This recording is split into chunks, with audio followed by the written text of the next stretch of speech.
ದೇವರ ಪರಿಶುದ್ಧವಾದ ನಾಮಕ್ಕೆ ನಾವು ಜಾನೆ ಸ್ತೋತ್ರ ಸಲ್ಲಿಸುವಂತರಾಗಿರೋಣ. ನಾವು ನಮ್ಮ ಒಂದು ಅಧ್ಯಯನ ಎಲೀಷನ ಒಂದು ಜೀವಿತ, ಆತನ ಒಂದು ಸೇವೆ, ಆತನ ಒಂದು ಕಾರ್ಯದ ಕುರಿತಾಗಿ ನಾವು ಆಲೋಚನೆ ಮಾಡ್ತಾ ಬಂದಿದ್ದೇವೆ. ನಾವು ಇವತ್ತು we are going to look at chapter 6 of second Kings. 2ನೇ ಅರಸುಗಳ ಪುಸ್ತಕ 6ನೇ ಅಧ್ಯಾಯದಿಂದ 1ರಿಂದ 7 ವಚನಗಳವರೆಗೂ ನಾವು ಓದಿಕೊಳ್ತಾ ಬರೋಣ. ಒಂದು ಸಾರಿ ಪ್ರವಾದಿ ಮಂಡಳಿಯವರು ಎಲೀಷನಿಗೆ, ನಾವು ನಿನ್ನ ಜೊತೆಯಲ್ಲಿ ವಾಸಿಸುತ್ತಿರುವ ಸ್ಥಳವು ಬಲು ಇಕ್ಕಟ್ಟಾಗಿದೆ, ಆದುದರಿಂದ ನಾವು ಯೋರ್ದಾನಿಗೆ ಹೋಗಿ ಅಲ್ಲಿ ಪ್ರತಿಯೊಬ್ಬನ ಒಂದು ತಲೆಯನ್ನು ಕಡಿದುಕೊಂಡು ಬಂದು ನಮಗೋಸ್ಕರ ಒಂದು ಮನೆಯನ್ನು ಮಾಡಿಕೊಡು ಅಂದರು. ಅವನವರಿಗೆ ಹೋಗಬಹುದು ಅಂತ ಹೇಳಿದ್ರು. ಅವರಲ್ಲೊಬ್ಬನು, ದಯವಿಟ್ಟು ನೀನಿನ ಸೇವಕರಾದ ನಮ್ಮ ಜೊತೆಯಲ್ಲಿ ಬರಬೇಕು ಎಂದು ಬೇಡಿಕೊಂಡನು. ಎಲೀಷನು ಬರ್ತೇನೆ ಅಂತ ಹೇಳಿ ಅವ್ರನ್ನ ಹೊರಟು. ಅವರು ಯೋರ್ದಾನ ಮುಟ್ಟಿ ಮರಗಳನ್ನು ಕಡಿಯುತ್ತಿರುವಾಗ ಒಬ್ಬನ ಕೊಡಲಿಯ ಕಾವು ತಪ್ಪಿ ನೀರೊಳಗೆ ಬಿದ್ದಿತ್ತು. ಆದ್ರೆ ನಾವು, ಅಯ್ಯೋ ಸ್ವಾಮಿ, ಅದನ್ನು ಎರವಾಗಿ ತಂದಿದ್ದೇನೋ ಅಂದನು ಎಂದು ಕೂಗಿದನು. ದೇವರ ಮನುಷ್ಯನವನ್ನು ಎಲ್ಲಿ ಬಿದ್ದಿತ್ತು ಅಂತ ಕೇಳಿದ್ರು. ಅದು ಬಿದ್ದ ಸ್ಥಳವನ್ನು ತೋರಿಸಿದನು. ಆಗ ದೇವರ ಮನುಷ್ಯನು ಮರದಿಂದ ಒಂದು ತುಂಡು ಕಟ್ಟಿಗೆಯನ್ನು ಕಳೆದು ಅಲ್ಲಿ ಹಾಕಿದನು. ಕೂಡಲೇ ಕೊಡಲು ತೊಲಾಡಿತು. ಎಲೀಷನು ತೆಗೆದುಕೋ ಅದನ್ನು ಆಜ್ಞಾಪಿಸಲು ಆ ಮನುಷ್ಯನು ಕೈ ಚಾಚಿ ಅದನ್ನು ತೆಗೆದು. ದೇವರು ಈ ವಾಕ್ಯಗಳನ್ನು ನಮ್ಮೆಲ್ಲರಿಗೆ ಆತ್ಮ ಆಶೀರ್ವದಿಸಲು. ಇದು ಪ್ರಾಮುಖ್ಯವಾಗಿ ನಾವು 2 ಭಾಗಗಳಾಗಿ ಮುಂಜಾನೆ ವೇಳೆ ನಾವು ನೋಡ್ತೇವೆ. 1 to 4 verse we are going to see this morning, the first message. ನಂತರ 5ರಿಂದ 7 ವಚನಗಳು 2ನೇ ಮೆಸೇಜ್ ನಾವು ನೋಡ್ತೇವೆ. ನಾವು ಇಲ್ಲಿ ಒಂದು ಮಿರಾಕಲ್ ಹ್ಯಾಪನ್ ಆಗುವಂತ ಒಂದು ಸಂಗತಿ ನೋಡ್ತೇವೆ. ಎಲೀಷನ ಒಂದು ಜೀವಿತದಲ್ಲಿ ಅಲ್ಲಿ ಆದಂತ ಒಂದು ಘಟನೆಗಳು, ಆತನು ಮಾಡಿದಂತ ಅದ್ಭುತ ಕಾರ್ಯಗಳನ್ನು ನೋಡ್ತೇವೆ. ದೇವರ ವಾಕ್ಯ ನಮಗೆ ಅನೇಕ ಸಂಗತಿಗಳನ್ನು ಕಲಿಸುವಂತದ್ದಾಗಿರುತ್ತೆ. ದೇವರ ಕೊರಿಂಥ ಪತ್ರಿಕೆಯಲ್ಲಿ ನಾವು ನೋಡ್ತಾ ಬರುವಾಗ ಈ ಸಂಗತಿಗಳು ನಮಗೆ ಬುದ್ಧಿವಾದಗಳಾಗಿ ಅದು ಬರೆದಿರುವಂತದ್ದಾಗಿದೆ. ನಮಗೆ ಅದು ಪಾಠವನ್ನು ಕಲಿಸೋದಕ್ಕೋಸ್ಕರವಾಗಿ ಅನೇಕ ಸಂಗತಿಗಳು ಬರೆದಿರ್ತಾರೆ ಎಂಬುದಾಗಿ ವಾಕ್ಯ ನಾವು ನೋಡ್ತೇವೆ. ಈ ಮುಂಜಾನೆ ನಾವು ಮೊದಲನೇದಾಗಿ ನಾವು ಆಲೋಚನೆ ಮಾಡ್ತಾ ಬರುವಾಗ ಇಲ್ಲಿ ಪ್ರವಾದಿ ಮಂಡಳಿಯವರು, who are the sons of prophets? ಈ ಪ್ರವಾದಿ ಮಂಡಳಿಯವರು ಎಂಬುದಾಗಿ ಹೇಳಿದ್ರೆ ಯಾರು? ಈ ಸನ್ಸ್ ಆಫ್ ಪ್ರಾಫಿಟ್ಸ್ ಎಂಬುದಾಗಿ ಹೇಳಿದ್ರೆ ಎಲೈಜಾ ಮತ್ತು ಎಲೈಷಾ ಅವರ ಒಂದು ಸಮಯದಲ್ಲಿ ದೇ ಆರ್ ಲೈಕ್ ಸ್ಟೂಡೆಂಟ್ಸ್. ಅವರು ಟ್ರೈನಿಂಗ್ ಆಗಿ ಟ್ರೈನ್ ಮಾಡಿಕೊಡುವಂತಹ ರೀತಿಯಲ್ಲಿ ಪ್ರವಾದಿಗಳ ಅಡಿಯಲ್ಲಿ ಅವರು ತರಬೇತನ್ನು ಹೊಂದುವಂತ ಜನರು. ಅವರು ದೇವರ ಮಕ್ಕಳು, ಆದರೆ ಅವರು ಅವರ ತರಬೇತನ್ನು ಪಡೆಯುತ್ತಾ ಇದ್ದಾರೆ. Training like disciples. ಅವರು ಬೇರೆ ಬೇರೆ ಸ್ಥಳಗಳಲ್ಲಿ ಇರುವಂತವರು, ಆ ಗ್ರೂಪ್ಸ್, ಡಿಫರೆಂಟ್ ಗ್ರೂಪ್ಸ್ ನಲ್ಲಿ ಅವರು ಇರುವಂತಹ ಒಂದು ಸಂಗತಿಯನ್ನು ನಾವು ಆ ವಾಕ್ಯದಲ್ಲಿ ನೋಡ್ತೇವೆ. ಪ್ರಾಮುಖ್ಯವಾಗಿ ನಾವು 2ನೇ ಅಧ್ಯಾಯಕ್ಕೆ ನಾವು ಬರುವಾಗ ಅದರ ಕುರಿತಾಗಿ ಅನೇಕ ವಿಷಯಗಳನ್ನು ನಾವು ಅಲ್ಲಿ ನೋಡುವಂತರಾಗಿದ್ದೇವೆ. ನಾವು 2ನೇ ಅಧ್ಯಾಯದಲ್ಲಿ 5ನೇ ವಚನದಲ್ಲಿ ದೇವರ ಎರಿಕೋದಲ್ಲಿ ಅವರು ಪ್ರವಾದಿ ಮಂಡಳಿಯಲ್ಲಿ ಇದ್ದಾರೆ ಎಂಬುದಾಗಿ ನೋಡ್ತೇವೆ. 5ನೇ ವಚನ.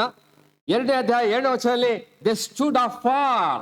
ಎಲೀಯನು ಇನ್ನೇನು ಆ ಸ್ವರ್ಗಾರೋಹಣವಾಗ್ತಾ ಇದ್ದಾನೆ, ಆ ಸಮಯದಲ್ಲಿ ಅವರು ದೂರದಲ್ಲಿ ನಿಂತು ನೋಡ್ತಾ ಇದ್ದಾರೆ. They were standing afar off. 15ನೇ ವಚನ, ದೇ ವಿಟ್ನೆಸ್ ಎಲೈಸಾ ಸ್ಪಿರಿಟ್. ಆ ಎಲೀಷನ ಒಂದು ಆತ್ಮವನ್ನು ಅಲ್ಲಿ ಎಲೀಯನ ಒಂದು ಆತ್ಮವನಿಗೆ ಬಂದಾಗ ಅವರು ನೋಡ್ತಾ ಇದ್ರು. ಅವ್ರಿಗೆ ವಿಟ್ನೆಸ್ ಮಾಡುವಂತ ಒಂದು ಸಂಗತಿಯನ್ನು ನಾವು 15ನೇ ವಚನ ಓದ್ತೇವೆ. 2ನೇ ಅಧ್ಯಾಯ 15ನೇ ವಚನ. 14ನೇ ವಚನದಲ್ಲಿ ಅವ್ರು ಹೇಳ್ತಾರೆ, ನಾವು 50 ಜನ ಬಲಶಾಲಿಗಳಿದ್ದೇವೆ, ಎಲೀಯನು ಎಲ್ಲಿದ್ದಾನೆ ಎಂಬುದು ಹುಡ್ಕೊಂಡು ಹೋಗ್ತೇವೆ. They want to go and search Elijah. They had human strength. Their dependence on human strength.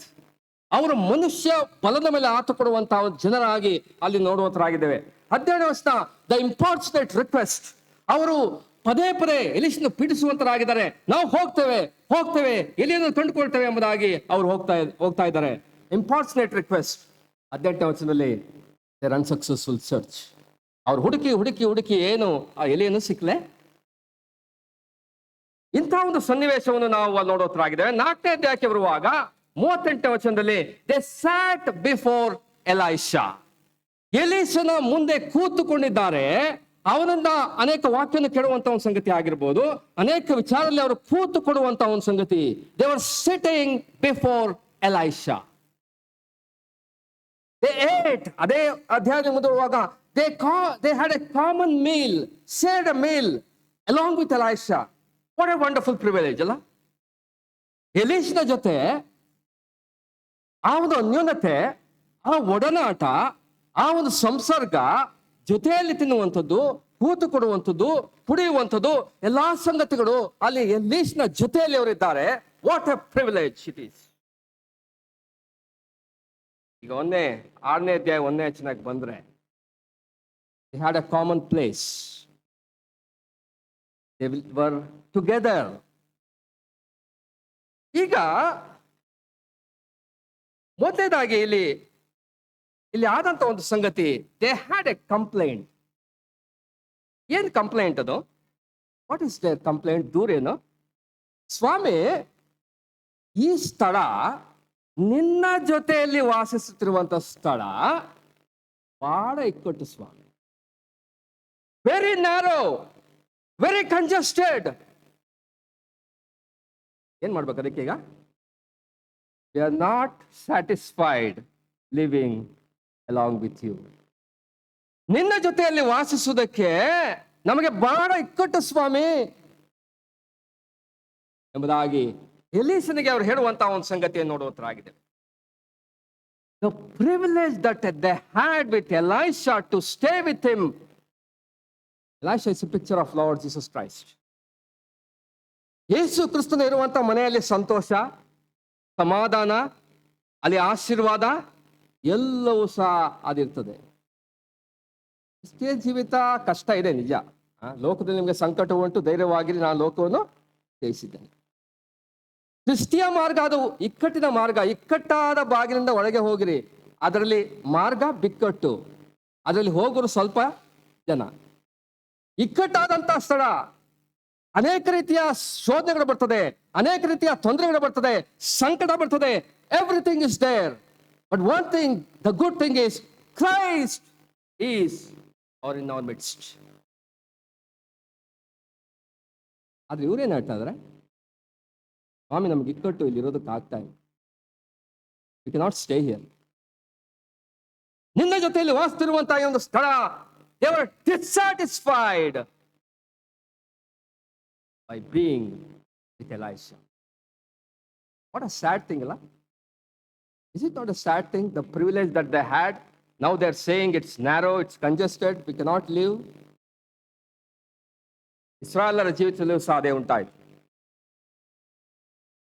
Aranya Kanda 11ನೇ ಅಧ್ಯಾಯದಲ್ಲಿ, before they were wandering in the wilderness, ಅವ್ರು ಹೇಳಿದಂತ ಒಂದು ಮಾತೇನು?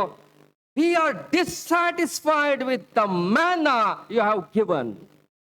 ನೀನು ಕೊಟ್ಟಂತಹ ಈ ಒಂದು ಮನ್ನಾ ಇದೆಯಲ್ಲ, ನಮಗೆ ಬೇಸರ ಆಗೋಯ್ತು ಸ್ವಾಮಿ. We are dissatisfied with this manna. They are not content with manna. Manna is a picture of Lord Jesus Christ in humility. ಪ್ರಧಾನಂತ Yesu Krista ಚಿತ್ರವಾಗಿರುವಂತ, ಜೀವದ ರೊಟ್ಟಿ ಆಗಿರುವಂತ ಮನ್ನನ ಕುರಿತಾಗಿ they were dissatisfied. Even after 38 years of wandering in the wilderness, ನಾವು 21ನೇ ಅಧ್ಯಾಯಕ್ಕೆ ಹೋದ್ರೆ ಅಲ್ಲಿಯೂ ಸಹ ಅವ್ರು ಹೇಳ್ತಾರೆ, ದಿಸ್ ಇಸ್ ಲೋತ್ಸಮ್, ವರ್ತ್ಲೆಸ್, ನಿಸ್ಸಾರವಾದಂತ ಆಹಾರ. ಬೇಸರ ಆಗೋಯ್ತು.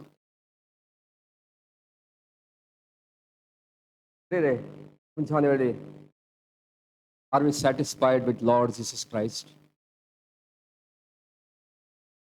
ಆದಂತ ಯೇಸು ಕ್ರಿಸ್ತನು ನಮ್ಮ ಜೀವಿತದಲ್ಲಿರುವಾಗ ಆ ಸಂತೋಷ, ಸಮಾಧಾನ, ಆ ತೃಪ್ತಿ ನಮ್ಮ ಜೀವಿತದಲ್ಲಿ ಕಾಣ್ತಾ ಇದೆಯಾ? These people have complained that they are not satisfied, not content. ಯೇಸು ಕ್ರಿಸ್ತನು ಒಬ್ಬ ಶಿಷ್ಯನು ಬರ್ತಾನೆ, 8ನೇ ಅಧ್ಯಾಯ 20ನೇ ವಚನಕ್ಕೆ ಬರುವಾಗ, ಸ್ವಾಮಿ, ನೀನು ಎಲ್ಲಿ ಹೋದ್ರು ನಾನು ಜನ ಜೊತೆ ಬರ್ತೇನೆ ಸ್ವಾಮಿ. I'll come wherever you go. ಸ್ವಾಮಿ ಹೇಳ್ತಾರೆ, ಆಕಾಶದಲ್ಲಿ ಹಾರಾಡುವ ಹಕ್ಕಿಗಳಿವೆ, ಗೂಡುಗಳಿವೆ, ನರಿಗಳಿಗೆ ಗುದ್ದುಗಳಿವೆ, ಮನುಷ್ಯ ಕುಮಾರನಿಗೆ ತಲೆಯಷ್ಟು ಸ್ಥಳವು, no place for the son of man. What is saying is, there will be no earthly comfort if you follow me. Will you follow? Did not follow. ಅವನು ಹಿಂಬಾಲಿಸಲೇ ಇಲ್ಲ. He went off. ಯಾಕೆ? He wanted earthly comfort. By coming to Christ, they want earthly comfort. Dissatisfied, discontent. That's why went. ಆ ಒಂದು disciple, ಆತನು ನಿಜವಾದಂತ disciple ಆಗಿರಲಿಲ್ಲ, ಆತನು ಹೊರಟು ಹೋದ. ಪ್ರಿಯರೇ, ನನ್ನ ಜೀವಿತಗಳಲ್ಲಿ ನಾವು ಆಲೋಚನೆ ಮಾಡ್ತಾ ಬರೋಣ. ದಾವೀದನು ಆತನ ಹೇಳ್ತಾನೆ, ನಾನು ಕಾರ್ಗತ್ತಲೆ ಕಣಿವೆಯಲ್ಲಿ ನಡೆದರೂ ಕೂಡ ನೀನು ಹತ್ತಿರುವುದರಿಂದ ನಾನು ಕೆಳಗೆ Thou art with me. I am satisfied. I don't fear evil. ನನಗೆ ಯಾವ ಹೆದರಿಕೆ ಇಲ್ಲ, ನೀನಿದ್ದೆ ಎಂಬುದಾಗಿ ಆತನು ಘಂಟಾಘೋಷವಾಗಿ ಹೇಳ್ತಾನೆ. He is so much content with Lord Jesus Christ being with him. These people not content, dissatisfied. ಕರ್ತನಿರುವಂತಹ ಒಂದು ಮನೆ, ನಮ್ಮ ಹೃದಯಗಳಲ್ಲಿ ಆತನು ವಾಸ ಮಾಡುವಂತ ಒಂದು ಸಂಗತಿ ಕೊಲೊಸ್ಸೆ ಪತ್ರಿಕೆಯಲ್ಲಿ ಪೌಲನು ಹೇಳ್ತಾನೆ, ಕ್ರಿಸ್ತನು ನಿಮ್ಮ ಹೃದಯದಲ್ಲಿ ವಾಸ ಮಾಡುವ ಹಾಗೆ he might have the dwelling place in our hearts. ಆ ಒಂದು ರೀತಿಯ ಒಂದು ಅನುಭವ ನಿಮ್ಮ ಜೀವಿತದಲ್ಲಿ ಆಗ್ಬೇಕೆಂಬುದಾಗಿ ಆತನು ಪ್ರಾರ್ಥನೆ ಮಾಡುವಂತನಾಗಿದ್ದಾನೆ. Sadly, Christ is not given the right place in our lives. ನಮ್ಮ ಎಲ್ಲಾ ಸಂಗತಿಗಳಲ್ಲಿ ಆತನಿಗೆ ಕೊಡಬೇಕಂತ ಸ್ಥಾನ ನಾವು ಕೊಡದೇ ಇರುವಂತ ಸ್ಥಿತಿ. ಡಿಸ್ಸ್ಯಾಟಿಸ್ಫೈಡ್, ಡಿಸ್ಕಂಟೆಂಟೆಡ್, ತೃಪ್ತಿ ಇಲ್ಲದಂತಹ ರೀತಿಯ ಒಂದು ಜೀವಿತ, ಅಂತಹ ಒಂದು ಸ್ಥಿತಿಯನ್ನು ನಾವು ಇಲ್ಲಿ ನೋಡುವಂತರಾಗಿದ್ದೇವೆ. ನಾವು ಈ ಒಂದು ಕಂಪ್ಲೇಂಟ್ಗೆ what did they do? They made a plan. ಒಂದು ಯೋಜನೆ ಮಾಡ್ತಾರೆ. ಏನು ಯೋಜನೆ ಅದು? ನಾವು ಯೋರ್ದಾನಿಗೆ ಹೋಗ್ತೇವೆ, ಅಲ್ಲಿ ಪ್ರತಿಯೊಬ್ಬನು ಒಂದೊಂದು ತೊಲೆಯನ್ನು ಕಡಿದುಕೊಂಡು ಬರ್ತೇವೆ, ನಾವು ಮನೆ ಮಾಡ್ಕೊಳ್ತೇವೆ. ಯಾರಿಗೋಸ್ಕರ? ಅವರ್ಸೆಲ್ಸ್, ನಮಗೋಸ್ಕರ. ನಿನ್ನ ಜೊತೆ ಇರುವಂತ ಒಂದು ಮನೆ ನಮಗೆ ಬೇಕಾಗಿಲ್ಲ. ನಮಗೇನ್ ಬೇಕೀಗ? ನಮಗೋಸ್ಕರವಾಗಿ ಒಂದು ಮನೆ ಬೇಕು. ನಾವು ಮನೆ ಮಾಡ್ಕೊಡ್ಬೇಕು. Bigger place. We want a bigger dwelling place apart from Elisha. Sad thing ಅಲ್ಲ? ಯೋರ್ದಾನಿಗೆ ಹೋಗ್ತೇವೆ, ಅಲ್ಲಿ ನಾವು ಕಟ್ಕೊಳ್ತೇವೆ ಎಂಬಂತಹ ಒಂದು ಆಲೋಚನೆ. Where we may dwell. ಬೇರೆ ಸ್ವಾರ್ಥ 12ನೇದಲ್ಲಿ ಒಬ್ಬ ಐಶ್ವರ್ಯವಂತ ಅದೇ ರೀತಿ ಯೋಚನೆ ಮಾಡ್ದ. ಅವನಿಗೆ ಇದ್ದಂತಹ ಒಂದು ಕಣಜ ಅದು ಸಾಕಾಗುದೇ ಎಂಬುದಾಗಿ ಇನ್ನೂ ದೊಡ್ಡ ಕಣಜ ಕಟ್ಟಿಸ್ತೇನೆ. I have more barns. ಆ ದೊಡ್ಡ ಕಣಜ ಕಟ್ಟಿಸಿ ನಾನು ನನ್ನ ಆತ್ಮ ಕೇಳ್ತೇನೆ ಅಂತ ಏನಂತೆ, ತಿನ್ನು ಉಣ್ಣು ಸುಖಪಡು ಎಂಬುದಾಗಿ ನಾನು ಹೇಳ್ಕೊಳ್ತೇನೆ. ಸ್ವಾಮಿ ಹೇಳಿದ್ದೇನೆ, ಯು ಆರ್ ಎ ಫೂಲ್. ನೀನು ಮೂರ್ಖನು. ಈ ರಾತ್ರಿ ನಿನ್ನ ಪ್ರಾಣ ನಿನ್ನಿಂದ ತೆಗೆಯಲ್ಪಟ್ರೆ ನೀನು ಕೂಡಿಸಿಟ್ಟದ್ದು ಯಾರಿಗಾಗ್ತದೆ? ಯಾರಿಗೂ ಹೋಗ್ತದೆ? You are thinking like a pool.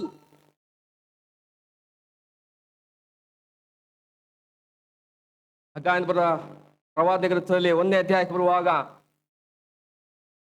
ಜನರು ಹೇಳ್ತಾರೆ, ಯೆಹೋವನ ಆಲಯವನ್ನು ಕಟ್ಟುವುದಕ್ಕೆ ಸಮಯ ಇನ್ನೂ ಬಂದಿಲ್ವಂತೆ. Time has not come to build the house of God. So what are we doing? They are building their paneled houses. ನಮ್ಮ ಮನೆಗಳು, ನಮ್ಮ ಮನೆ ಗೋಡೆಗಳು ಎಲ್ಲವೂ ಸಹ ಚೆನ್ನಾಗಿರ್ಬೇಕು. ಬಹಳ ರೀತಿಯಲ್ಲಿ ಖರ್ಚು ಮಾಡಿ ಲಕ್ಸುರಿಯಸ್ ಆಗಿ ಮನೆಯನ್ನು ಕಟ್ಕೊಡ್ತಾ ಇದ್ದಾರೆ.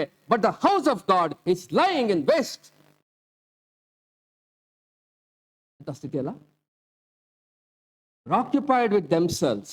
ಅವರು ತನ್ನ ಸ್ವಂತ ಒಂದು ಆಲೋಚನೆ, ಸ್ವಂತವಾದಂಥ ಸಂಗತಿಗಳಲ್ಲಿ ಅದರಲ್ಲೇ ಬಿದ್ದು ಹೋದಂಥ ಒಂದು ಸಂಗತಿ, ತಮಗೆ ಮನೆಯನ್ನು ಮಾಡಿಕೊಡುವಂತಹ ರೀತಿಯಲ್ಲಿ ಅವರು ಪ್ಲಾನ್ಗಳನ್ನು ಮಾಡಿಕೊಡುವಂಥ ಒಂದು ಸಂಗತಿ.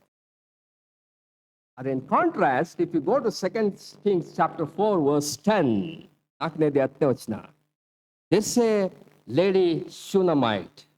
ಶೂನ್ಯಮೈಟ್, ಈಗಾಗಲೇ ನಾವು ಅದನ್ನು ಧ್ಯಾನ ಮಾಡ್ತಾ ಬಂದಿದ್ದೇವೆ. What she thought? Here is a man of God going around. We will make a place for him. Can you see the difference? Let us make place for ourselves to dwell.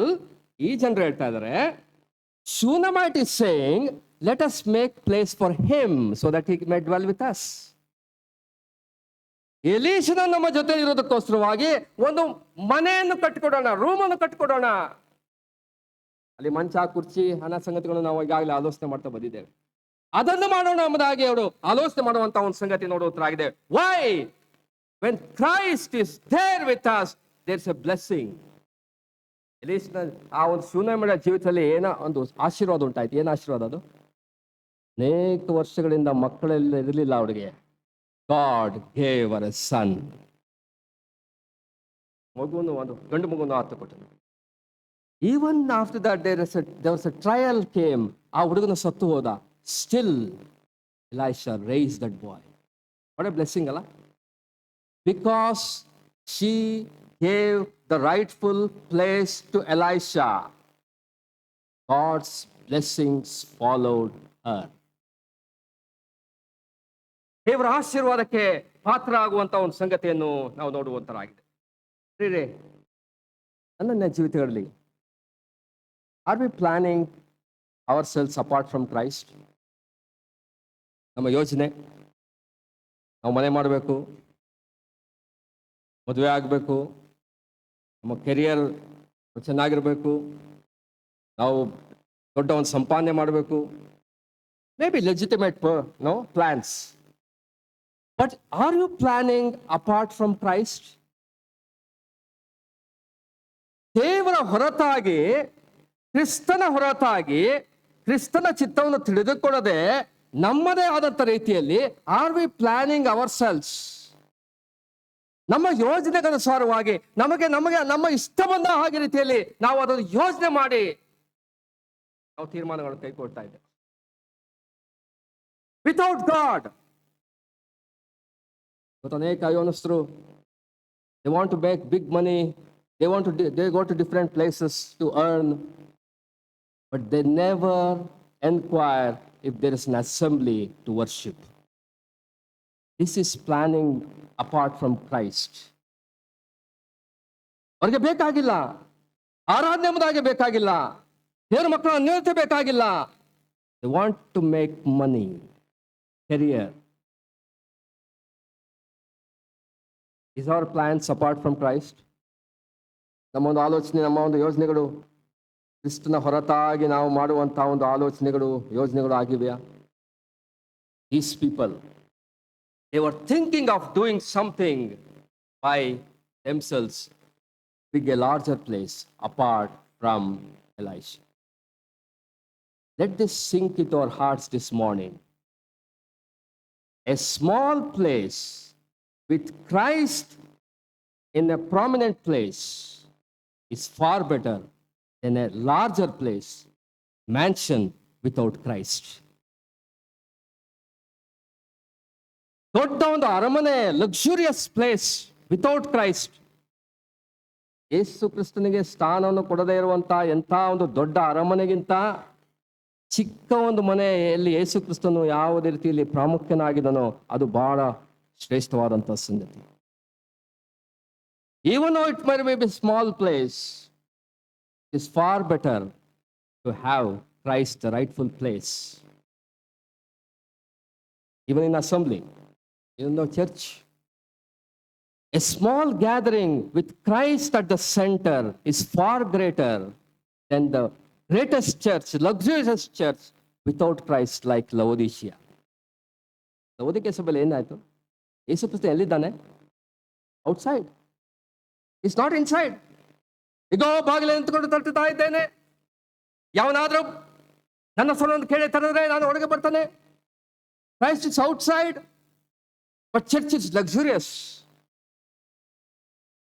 It's far better to have even small place with Christ in the prominent place. ಅವರು ಈ ರೀತಿಯ ಒಂದು plan ಅನ್ನು ಮಾಡಿಕೊಡುವಂತಹ ಒಂದು ಸಂಗತಿಯನ್ನು ನೋಡುವಂತರಾಗಿದ್ದಾರೆ. ನಾವು what they are doing there, 2ನೇ ಅಧ್ಯಾಯದಲ್ಲಿ ಆದುದರಿಂದ ಅವರು ಪರ್ಮಿಷನ್ ಕೇಳ್ತಾ ಇದ್ದಾರೆ. ಎಲೀಷನಿಗೆ ರಿಕ್ವೆಸ್ಟ್, ಎಲೀಷನ್ ಕೇಳ್ಕೊಳ್ತಾ ಇದ್ದಾರೆ, ಏನು ನಾವು ಈ ರೀತಿಯಾಗಿ ಹೋಗಿ ಮನೆಗಳನ್ನು ಮಾಡ್ಕೊಳ್ತೇವೆ. ನೋಡ್ರಿ, they planned everything is planned.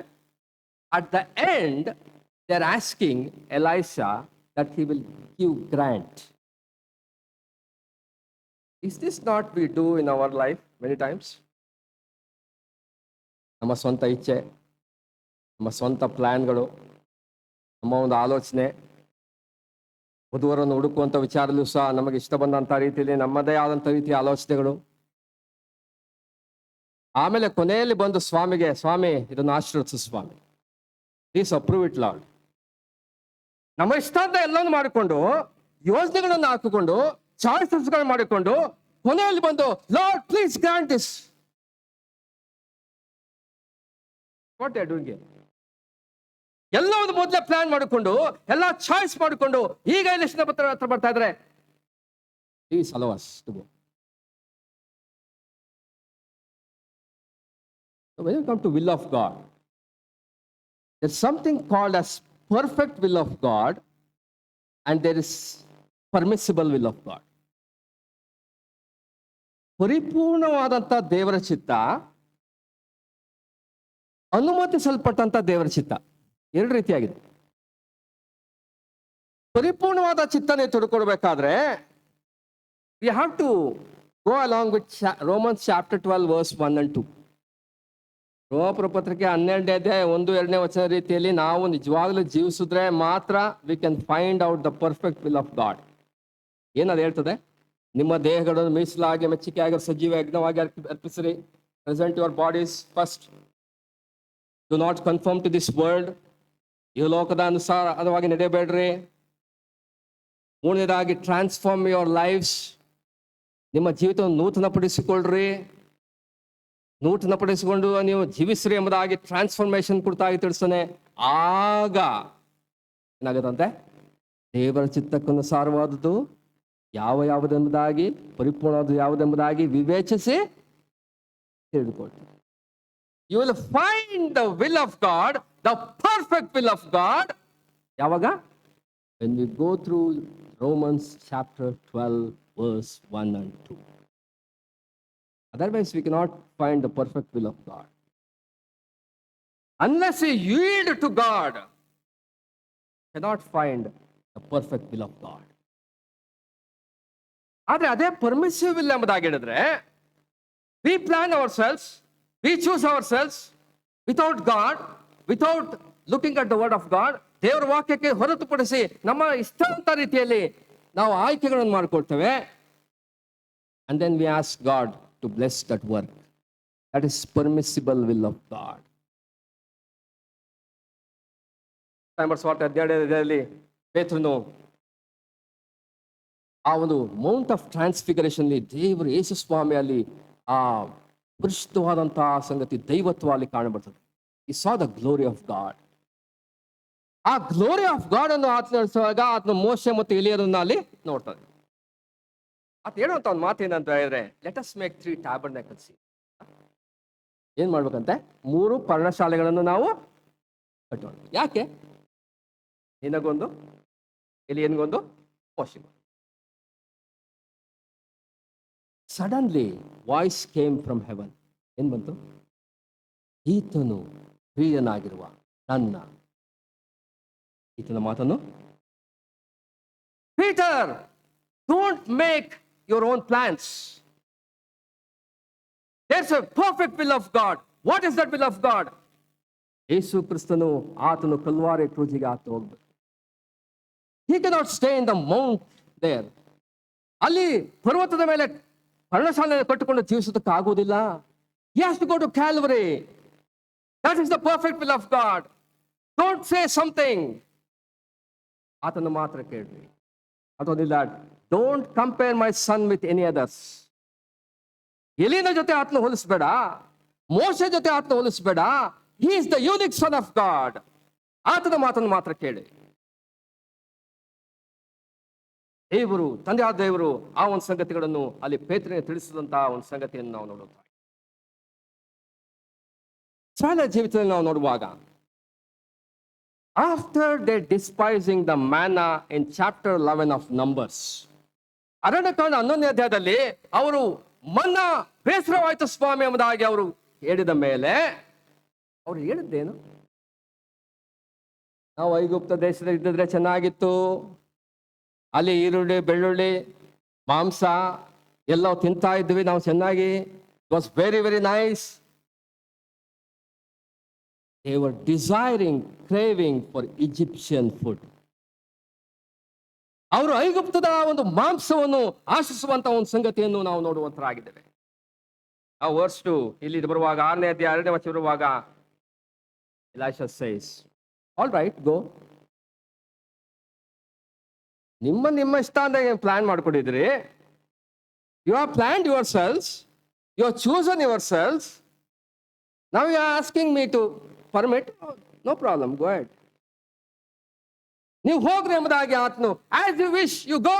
That's a permissible will of god.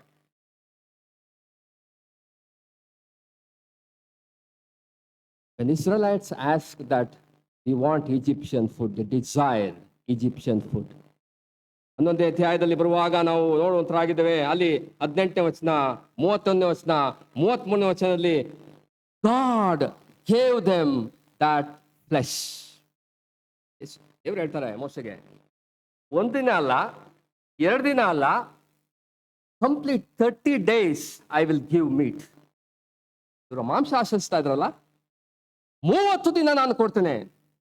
ಲಾವಕಿಗಳನ್ನು ಬರಮಾಡಿ ದೇವರು ಅದ್ಭುತವಾದ ರೀತಿಯಲ್ಲಿ ಎಲ್ಲರಿಗೂ ಸಹ ಮಾಂಸ ಏನೋ ಸಿಕ್ತು. ಮಾಂಸದ ಜೊತೆಗೆ ಏನ್ ಬಂತು? ದೇವರ ಶಾಪ, ದೇವರ ರೌದ್ರತೆ, ದೇವರ ಒಂದು ನ್ಯಾಯ ತೀರ್ಪು ಅವರ ಮೇಲೆ ಬಂತು. The plague came there. ಅಲ್ಲಿ ಒಂದು ವ್ಯಾಧಿ ಉಂಟಾಯಿತು. ಅನೇಕರು ಅಲ್ಲಿ ಆ ಗುಂಪಿನ ಸತ್ತು ಹೋದ್ರು. They died. Craving the desire of Egypt. ನನ್ನ ಜೀವಿತದಲ್ಲಿ ವಾಟ್ ಆರ್ ಅವರ್ ಡಿಸೈರ್ಸ್? ನನ್ನ ಆಲೋಚನೆ, ನನ್ನ ಒಂದು ಆಶೆ ಆದರೂ ಏನಾಗಿದೆ? ನಾವು 107ನೇ ಕೀರ್ತನೆಗೆ ಬರುವಾಗ 106ನೇ ಕೀರ್ತನೆಯಲ್ಲಿ 15ನೇ ವಚನದಲ್ಲಿ ದೇವರು ಅವರ ಆಶೆಗಳನ್ನು ಪೂರೈಸಿದ್ರು ಕೂಡ ಅವರ ಪ್ರಾಣಕ್ಕೆ ಕ್ಷಯವನ್ನು ಬರಮಾಡಿ. ಈ ಒಂದು god gave the desires of their heart. He brought leanness to their souls. What a sad thing. ಹೇಕರಲ್ಲಿ ಸತ್ತು ಹೋದ್ರು ವ್ಯಾಧಿಯಿಂದ. Even after 38 years of wandering, 21ನೇ ಅಧ್ಯಾಯಕ್ಕೆ ಬರುವಾಗ ಕೂಡ this loathsome manna ಎಂಬುದಾಗಿ ಅವರು ತಿರುಗಿ ಹೇಳಿದಾಗ again God sent serpents there. ಸರ್ಪಗಳು, ವಿಷ ಸರ್ಪಗಳು ಬಂದು ಅವನು ಕಚ್ಚಿತು. ಅನೇಕ ಸತ್ತು ಹೋದ್ರು. Despising Christ, craving for Egyptian food, worldliness. ಯಾವಾಗ ಅದು ಬಂತು, God left them. As you wish, you go ahead ಎಂಬುದಾಗಿ ದೇವರು ಕಳಿಸಿದನು. ಅನೇಕ ರೀತಿಯಲ್ಲಿ ದೇವರ ಒಂದು ನ್ಯಾಯ ತೀರ್ಪು ಅವರ ಮೇಲೆ ಬಂತು. Let's be careful what we ask. Let's be careful about our desires. Anything apart from Christ, let's be careful.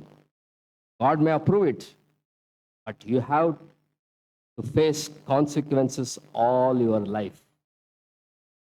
ದೇವರನ್ನು ಅನುಭವಿಸಬಹುದು, ಆದರೆ ಜೀವನ ಪರ್ಯಂತರ ನೀವು ಅದರ ಪರಿಣಾಮವನ್ನು ಎದುರಿಸಲೇಬೇಕಾಗ್ತದೆ. Be careful with the choices you make. ನಾವು ಮಾಡುವಂತಹ ಒಂದು ಆಯ್ಕೆಗಳ ಕುರಿತಾಗಿ ನಾವು ಎಚ್ಚರಿಕೆ ಆಗಿರೋ. ಬಟ್ ಇಲ್ಲಿ ನಾವು ನೋಡುವಾಗ 4ನೇ ವಚನಕ್ಕೆ, ನಾವು 3ನೇ ವಚನಕ್ಕೆ ಬರುವಾಗ ಅಲ್ಲಿ ನೋಡ್ತೇವೆ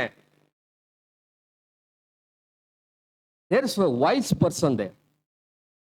ಎಲ್ಲರೂ ಸಹ ಹೇಳ್ತಾ ಇದ್ರೆ ನಾವು ಮನೆಯನ್ನು ಮಾಡಿಕೊಡೋಣ ಎಂಬುದಾಗಿ. ಆದ್ರೆ there is one person there, verse 3, ದಯವಿಟ್ಟು ನೀನು ನಮ್ಮ ಜೊತೆಲಿ ಬರಬೇಕು. Only one told. Out of maybe 100 people there, 100 people are neglecting Elisha. Only one said, you please come with us. What a wise person he is. ಒಬ್ಬ ಜ್ಞಾನವಂತನಾದ ಒಬ್ಬ person ಇದ್ದಾನೆ. ಅವನು ಹೇಳ್ತಾ ಇದ್ದಾನೆ, ಎಲಿಸ್ತೆ ನೀನು ನಮ್ಮ ಜೊತೆಲಿ ಬರಬೇಕು. Don't leave us alone. These people were ready to leave alone apart from Elisha, but that person wanted Elisha. Are you that person this morning? Israel ಜೀವಿತದಲ್ಲೂ ಕೂಡ 12 ಜನ ಗುಡಾಚಾರರು ಕಾನಾನ್ ದೇಶ ನೋಡೋಕೆ ಹೋದ್ರು. 10 ಜನ ಹೇಳ್ತಾರೆ ನಮಗೆ ಆಗೋದಿಲ್ಲ, we can't.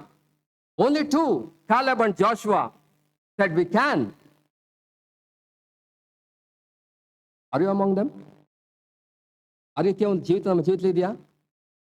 ಈಗ ಇಲ್ಲಿ ಅವನು a wise person ಆಗಿ is desiring the presence of Elisha. ನಾವು ವಿಮೋಚನಾ ಕಾಂಡ 33ನೇ ಅಧ್ಯಾಯಕ್ಕೆ ಬಂದ್ರೆ wonderful desires of Moses they. ಮೋಶೆಯ ಒಂದು ಆಶೆಗಳು ಏನೆಂಬುದಾಗಿ ಹೇಳುವಾಗ, if your presence will not go with us, send us not from here. ನೀನು ನಮ್ಮ ಜೊತೆಯಲ್ಲಿ ಬರದೇ ಇದ್ದರೆ ನಮ್ಮನ್ನು ಗೊಡಿಸಬೇಡ ಸ್ವಾಮಿ. What a wonderful desire. ನೀವು ಒಂದು ವೇಳೆ ನೀವು 33ನೇ ಅಧ್ಯಾಯಕ್ಕೆ ಹೋಗಿ ಮನೆಯಲ್ಲಿ ನೀವು ಓದ್ರಿ, he desired to know him. 13ನೇ ವಚನದಲ್ಲಿ he wanted to know God more. He desired to know his ways. ಆತನ ಮಾರ್ಗಗಳನ್ನು ನೋಡೋದಕ್ಕೆ ಅವನು ಆಸೆ ಪಟ್ಟನು. He desired his presence. verse 15, 15ನೇ ವಚನದಲ್ಲಿ ಆತನ ಒಂದು ಪ್ರಸನ್ನತೆಯನ್ನು ಬಯಸ್ತಾ ಇದ್ದಾನೆ. In verse 18 he sees one more thing. Lord, show me thy glory. ನಿನ್ನ ಮಹಿಮೆ ನನಗೆ ತೋರಿಸು. He is desiring the glory of God. ನಿನ್ನ ಜೀವಿತದಲ್ಲಿ we need to have this kind of desires. Desire of the person of Lord Jesus Christ, to know him more, desiring his ways, ಆತನ ಮಾರ್ಗಗಳು, desiring his presence, ಆತನ ಒಂದು ಪ್ರಸನ್ನತೆಯ ಒಂದು ಬಯಕೆ, desiring the glory of God, ದೇವರ ಒಂದು ಮಹಿಮೆಯನ್ನು ಕಾಣುವಂತಹ ಒಂದು ಆಶೆ. Are these desires in our life? ಈ ಒಂದು ಆಶೆಗಳು ನಮ್ಮಲ್ಲಿ ಇದೆಯಾ? ಒಬ್ಬ ಮನುಷ್ಯನು ಮಾತ್ರ, ಎಲೀಷನ ಒಂದು ಪ್ರಸನ್ನತೆ, ಎಲೀಷನು ಬರಬೇಕೆಂಬುದಾಗಿ ಆತನು ಆಶಿಸುವಂತ ಒಂದು ಸಂಗತಿಯನ್ನು ನೋಡುವಂತಾಗಿದೆ. ಮೋಶೆಯ ಒಂದು ಆಶೆ. No wonder in verse 11 of chapter 33 we see, 33ನೇ ಅಧ್ಯಾಯ 11ನೇ ವಚನದಲ್ಲಿ, ಒಬ್ಬ ಮನುಷ್ಯನು ಸ್ನೇಹಿತನೊಡನೆ ಮುಖಾಮುಖಿಯಾಗಿ ಮಾತಾಡುತ್ತಾನೋ ಎಂಬಂತೆ ಮೋಶೆ ಯೆಹೋವನ ಜೊತೆಯಲ್ಲಿ ಮಾತಾಡ್ತಾನೆ. Because of that desires in his life, he was talking to God face to face as a friend. What a wonderful thing it is to have that communion. ಅಂತ ಒಂದು ಡಿಸೈರ್ ನಮ್ಮ ಜೀವಿತದಲ್ಲಿ ಇರಬೇಕೆಂಬುದಾಗಿ ದೇವರು ಬಯಸೋದು. ನಾವು 5ನೇದಾಗಿ ನಾವು ನೋಡಿದ ದ ವಿಲ್ಲಿಂಗ್ನೆಸ್ ಆಫ್ ಎಲೈಷಾ. ಈಗ ಎಲೀಷನು ಅಲ್ಲಿ ಒಪ್ಪಿಗೆ ತೋರಿಸ್ತಾನೆ, yes I will go. Oh, we see the compassion of the master here. ಎಲೀಷನ ಒಂದು ಕನಿಕರದ ಹೃದಯವನ್ನು ನಾವು ನೋಡ್ತೇವೆ. ಎಲ್ಲರೂ ಸಹ ಅವರು ತಮ್ಮ ಇಷ್ಟ ಬಂದ ಹಾಗೆ ಹೋಗೋದಕ್ಕೆ ಪ್ರಯತ್ನ ಮಾಡ್ತಾ ಇದ್ದಾರೆ, ಆಲೋಚನೆ ಮಾಡ್ತಾ ಇದ್ದಾರೆ. But only one person is asking him to come. ಒಬ್ಬನೇ ಒಬ್ಬನು ಅಂತ ಕರೀತಾ ಇದ್ದಾನೆ. Still he has compassion to go along with them. ಆತನು ಕನಿಕರ ಉಳ್ಳಂತ, ಕೃಪಾಪೂರ್ಣನಾದಂತಹ ದೇವರು. ನಮ್ಮ ಜೊತೆಯಲ್ಲಿ ಆತನು ಇರುವಂತವನು ಆತನಾಗಿದ್ದ. ಆತನು ಯಾವಾಗಲೂ ನಮ್ಮ ಜೊತೆಯಲ್ಲಿ ವಿಶ್ವಾಸಗಳಾದ ನಮ್ಮ ಜೊತೆಯಲ್ಲಿ ಆತ ಇರುವಂತನಾಗಿದ್ದಾನೆ. But the question is, are we giving rightful place to him in our lives?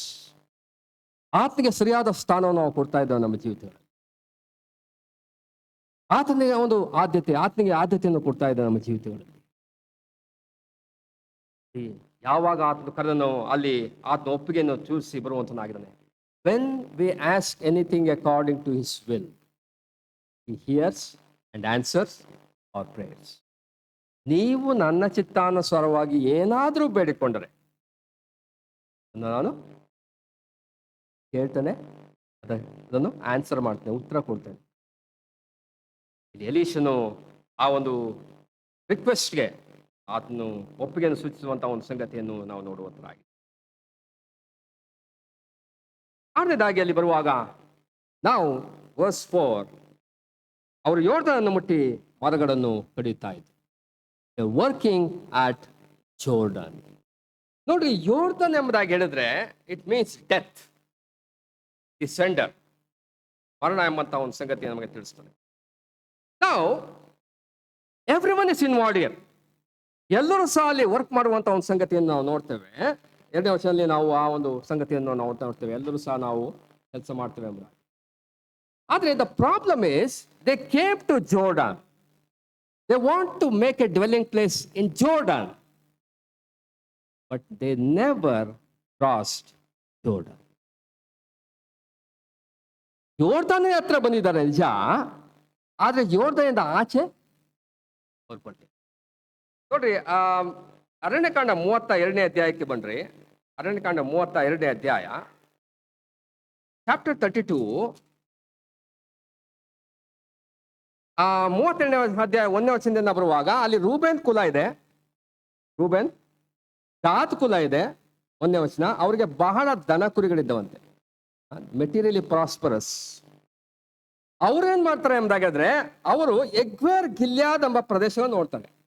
ಎಗ್ವೇರ್ Gilead, this is before Jordan. ಯೋರ್ದನ್ ದಾಟೋದಕ್ಕೆ ಮುಂಚೆ ಇರುವಂತ ಪ್ರದೇಶ ಗಿಲ್ಯಾದ್, ಎಗ್ವೇರ್ ಎಂಬಂತ ಪ್ರದೇಶಗಳು.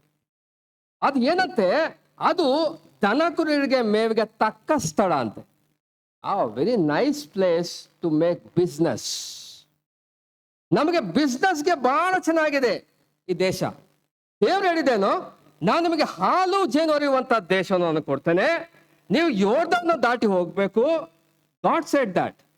ನಾವು ಇವ್ರೇನ್ ಮಾಡ್ತಾ ಇದ್ರೆ, we don't want to cross Jordan. ಯೋರ್ದನಿಂದ ದಾಟುವಂತ ಒಂದು ಸಂಗತಿ ಬೇಡ ನಮಗೆ. ನಮಗೆ ಈ ಪ್ರದೇಶದಲ್ಲಿ ನಮಗೆ ಜಾಗ ಕೊಡು ಸ್ವಾಮಿ. ಯಾಕೆ? ಇದು ಬಿಸ್ನೆಸ್ಗೆ ಚೆನ್ನಾಗಿದೆ ಸ್ವಾಮಿ.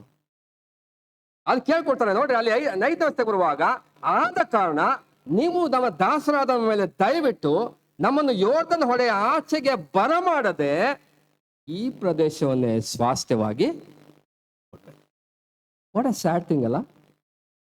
God said, milk and honey will be there in that land, Canaan. It's a great place. ದೇವರ ವಿಶೇಷವಾದಂಥ ಒಂದು ಸ್ಥಳ.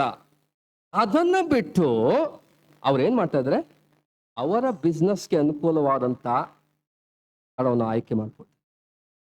Not crossing Jordan, rather Jordan. ಈ ಜನರು ಮಾಡ್ತಾ ಇರುವಂತ ಸಂಗತಿ ಅದೇ. ಯೋರ್ದಾನ್ ಹತ್ರ ಮನೆ ಮಾಡ್ಕೊಳ್ಳೋಣ ಅಷ್ಟೇ. Never cross.